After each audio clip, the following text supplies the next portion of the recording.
7번째 이야기. 부르신 목적에 합당한 만년필. 여러 가지 면에 있어서 그리스도인은 만년필로 비유할 수 있습니다. 만년필은 자연적으로 생겨난 것이 아니기 때문에 나무가 많은 숲속에서 발견되는 것도 아니고 식물과 같이 자라나는 것도 아니며 또한 그것을 땅속으로부터 캐낼 수 있는 것도 아닙니다.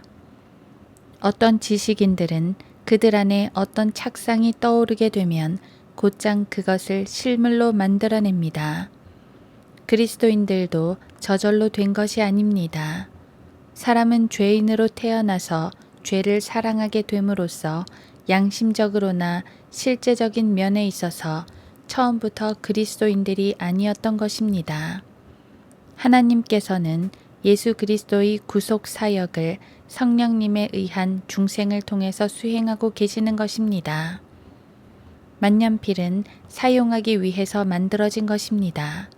그것은 그 수명을 다할 때까지 나름대로 어떤 목적을 위해 쓰여지고 있습니다. 아무도 그 만년필을 그냥 테이블 위에 놓아두거나 마룻바닥에 아무 쓸모없이 굴러다니도록 방치해 놓지는 않습니다. 만년필은 그 수명을 다하기까지 부여된 사명이 있는 것입니다. 그래서 제조업자들에 의해 그렇게 만들어진 만년필은 의도된 대로 그 사명을 감당해야 하는 것입니다. 마찬가지로 하나님께서도 그리스도인들에게 재능과 은사들을 부어주셔서 하나님의 방법과 하나님의 시간표상의 계획을 수행할 수 있도록 하시는 것입니다. 만년필은 소유자의 의지와 희망에 따라 용도가 좌우됩니다.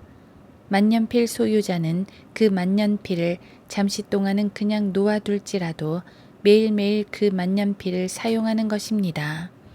그러나 만년필은 자주 자기가 쓰임을 받지 않을지라도 자기 주인에게 결코 불평하는 일이 없습니다. 만년필을 너무 많이 사용하거나 아니면 별로 사용하지 않아서 또는 원치 않는 시간에 사용함으로 인해서 만년필은 그의 주인에게 잘못을 지적하는 일도 없으며 또한 자기와 의논 한 번 없어도 한마디 불평 없이 그의 주인에게 모든 것을 내맡기고 있는 것입니다. 어떤 만년필도 그 스스로 글씨를 쓸 수는 없습니다. 사람의 손이 그 만년필을 제어하며 그 손도 주인의 마음에 따라 인도되어야 하는 것입니다. 만년필은 스스로 생각해서 글을 쓰지 못합니다. 만년필은 오직 종이 위에 자기 주인의 생각과 희망을 글자로 옮길 뿐입니다. 우리 성도들도 이와 같아야 합니다. 우리는 주님의 손에 있는 도구가 됨으로써 그의 거룩한 말씀으로부터 은혜와 사랑 이야기를 사람들의 마음속에 기록할 수 있는 것입니다. 어떤 만년필도 자기 자신의 의지와 희망을 기록할 수는 없습니다. 만년필 안에는 잉크가 들어서 그 잉크로 만년필 주인의 인생을 종이 위에 나타내 줄 수 있어야 합니다.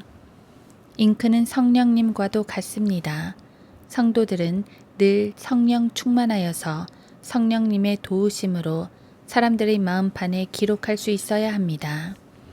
잉크가 메말라 있는 만년필은 아무것도 기록할 수 없는 것처럼 성령으로 충만하지 못한 그리스도인도 사람의 마음판에 아무것도 기록할 수 없습니다. 만년필의 펜촉이 금으로 만들어져 있을지라도 항상 그 끝은 잉크에 젖어 있어야 합니다. 잉크만이 할 수 있는 그 일을 펜촉이 대신할 수는 없습니다. 바울은 자신이 펜으로 쓴 것과 같이 사람들의 마음판에 기록했다고 말했습니다. 그는 특별히 서신서에 다음과 같이 기록했습니다. 이는 잉크로 쓴 것이 아니라 살아계신 하나님의 영으로 쓴 것이며 돌판에 쓴 것이 아니라 육신의 마음판에 쓴 것이라. 고린도후서 3장 3절. 만년필은 잉크가 지속적으로 잘 공급되어야 하기 때문에 그 주인의 사용 목적에 따라 언제든지 잘 사용할 수 있도록 자주 잉크를 채워주어야 합니다. 그리스도인들 역시 주님의 사용 목적을 위해 지속적으로 성령 충만해야 하는 것입니다. 만년필로 기록된 글은 읽을 값어치가 있어야 합니다. 즉, 독자들의 시간을 가치 있게 만드는 좋은 글이 되어야 하는 것입니다. 그 글은 또한 유익한 메시지가 담겨 있어야 합니다.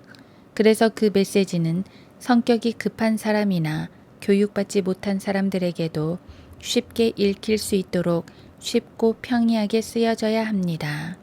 또한 그 글은 서두가 친절하게 시작되어 은혜가 충만하게 끝맺음을 해야 하는 것입니다. 만년필을 잘못 사용하여 종이가 찢어지거나 그로 인해서 어떠한 상처와 손상을 입히게 되면 그 만년필 자체의 명성은 물론 그 소유자에게도 불명예를 가져다 줄 뿐입니다. 그렇게 해서 생긴 흔적은 쉽게 지워지지도 않으며 손상 또한 쉽게 복구되는 것이 아닙니다. 우리는 백지 한 장에 어떠한 얼룩이나 반점으로도 더럽혀지지 않고 또한 찢어져 손상되지 않도록 깨끗하게 기록하기 위하여 주의를 기울입니다. 이것처럼 사람들의 마음판 위에 깨끗하게 기록하기 위해서는 우리가 얼마나 세심하게 주의를 기울여야 하는지는 두말할 나위가 없습니다. 찰나에 저질러진 그와 같은 손상은 수년 안에는 결코 회복될 수 없는 것입니다. 만년필은 그것을 사용하는 사람에게 쉽게 길들여집니다. 사용하는 사람에 따라 힘을 주어 쓰거나 살며시 쓸 수도 있습니다. 만년필은 주인이 쓰고자 하면 언제든지 사용할 수 있도록 비어 있어서도 안 되고 잉크 말고 다른 것으로 채워져 있어서도 안 됩니다. 그리고 만년필이 쓴 글을 읽는 사람이 보기에 아름답고 매끄럽게 쓰여져야 합니다. 어떤 사람들의 마음판은 특수 종이들과 마찬가지로 매우 조심스럽게 기록해야 되는 경우도 있습니다. 어떤 종이는 매우 부드럽지만 다소 거칠어서 만년필로 쓰기에는 찢어질 우려가 있고 잉크가 번질 우려도 있기 때문에 아주 조심스럽게 잘 다루어야 할 필요성이 있습니다. 또 어떤 종이는 반들반들하고 광택이 있어서 만년필로 기록하기에는 그 명료함을 기대할 수 없는 난점이 있기도 합니다. 현명한 기록자는 자신의 주인에게 복종하여 그 주인의 손에 가만히 놓여 있는 만년필을 어떻게 사용해야 하는지를 잘 압니다. 주님이시여, 좋은 잉크이신 성령님을 통하여 우리 각자를 충만하게 채워주시사 주님의 부르신 목적에 합당한 만년필로 사용하여 주시옵소서.